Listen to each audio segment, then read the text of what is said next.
Baik, assalamualaikum warahmatullahi wabarakatuh. Saya Raffi Maulana Putra. Di sini akan menjelaskan materi tentang etika bisnis dan juga bentuk usaha. Yang pertama yaitu saya akan menjelaskan tentang etika bisnis.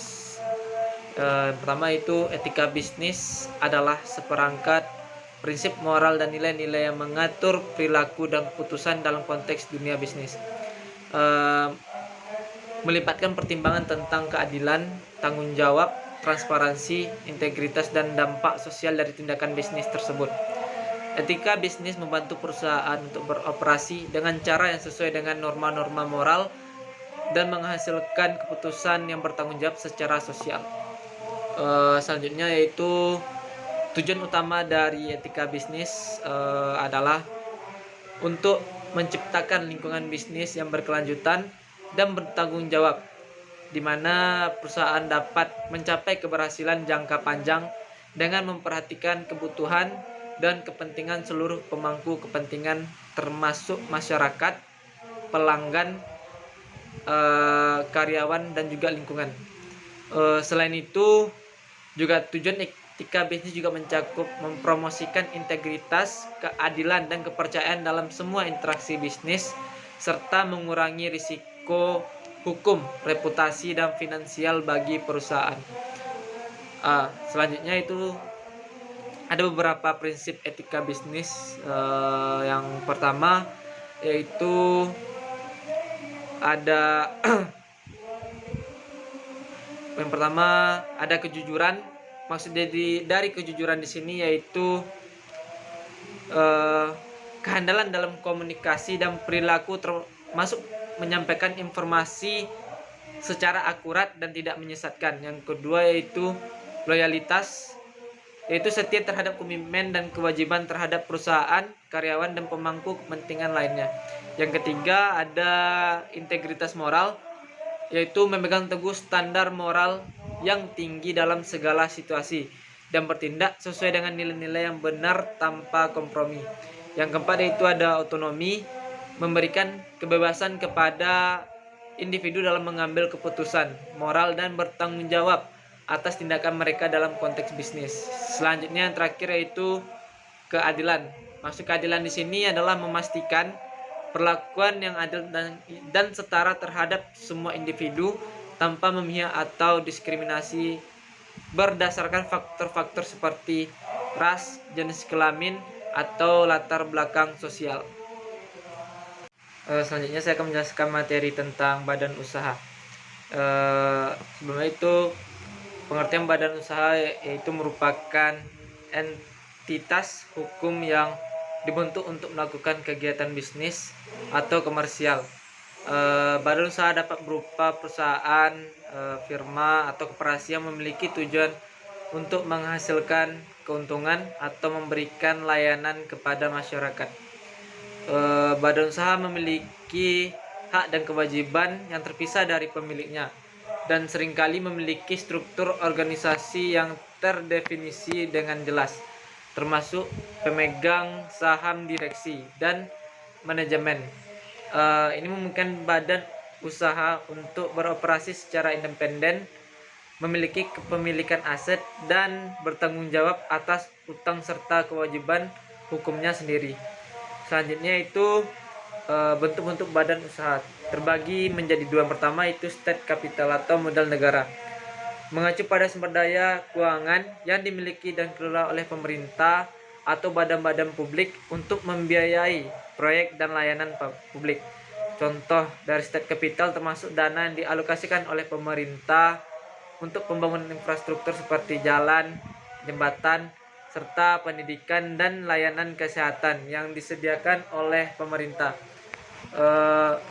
Selanjutnya itu kedua private capital atau modal swasta.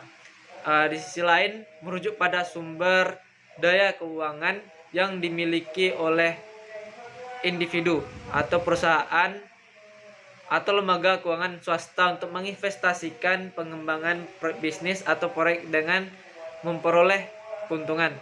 Contoh dari private capital yaitu meliputi investasi dari perusahaan, dana pensiun, modal ventura, dan pinjaman bank kepada perusahaan swasta. eh, dan juga mencakup dana yang memiliki eh, oleh individu untuk berinvestasi di pasar saham, obligasi, atau properti dengan harapan mendapatkan pengembalian investasi yang menguntungkan. Selanjutnya ada beberapa contoh bentuk badan usaha. Yang pertama yaitu perusahaan perseorangan, yaitu adalah bentuk bisnis di mana usaha dimiliki dan dijalankan sepenuhnya oleh satu orang. Pemilik tunggal ini bertanggung jawab secara pribadi atas segala hutang dan kewajiban, dan keuntungan usaha langsung menjadi milik pribadi pemilik. Nah, adapun contoh perusahaan perseorangan termasuk bisnis kecil seperti toko kelontong, toko baju, dan atau layanan profesional seperti konsultan atau desainer grafis yang dimiliki dan dijalankan oleh satu orang. Selanjutnya itu yang kedua adalah firma. Firma adalah bentuk kerjasama bisnis di mana dua atau lebih individu atau entitas yang bergabung untuk menjalankan usaha bersama dengan tujuan membagi risiko, sumber daya, dan tanggung jawab. Biasanya firma ini dibentuk melalui perjanjian tertulis yang disebut sebagai akta pendirian firma. Contoh firma bisa berupa firma hukum, firma akuntansi, firma arsitektur, dan lain sebagainya. Selanjutnya yaitu badan usaha CV atau kepanjangannya dari itu komanditer Vennootschap adalah bentuk perusahaan yang terdiri dari dua jenis mitra, yaitu mitra aktif dan juga mitra pasif. Mitra aktif bertanggung jawab secara penuh terhadap kewajiban perusahaan, sementara mitra pasif hanya bertanggung jawab sesuai dengan kontribusinya pada perusahaan. Mitra aktif biasanya terlibat dalam pengelolaan sehari-hari perusahaan, sedangkan mitra pasif tidak aktif dalam pengelolaan dan hanya menyediakan modal. CV sering kali digunakan untuk bisnis skala kecil hingga menengah, terutama dalam bidang jasa atau perdagangan. Contoh bisnis yang sering kali menggunakan bentuk badan usaha CV adalah firma hukum atau konsultan bisnis yang dimiliki oleh beberapa mitra dengan peran dan tanggung jawab yang berbeda. Yang keempat yaitu ada perseroan terbatas atau disingkat dengan PT. Adalah bentuk badan usaha yang memiliki identitas hukum yang terpisah dari para pemiliknya. PT diatur oleh undang-undang dan memiliki struktur organisasi yang terdefinisi dengan jelas, termasuk direksi, dewan, komisaris, dan pemegang saham. Salah satu ciri khas dari PT adalah tanggung jawab pemilik terbatas, hanya sebatas jumlah modal yang disetor, dan artinya jika PT mengalami kerugian atau kewajiban yang melebihi modal yang disetor oleh pemilik, para pemilik tidak bertanggung jawab secara pribadi atas kewajiban tersebut. PT sering digunakan untuk bisnis skala besar atau menengah dan dapat memiliki jumlah pemegang saham yang banyak.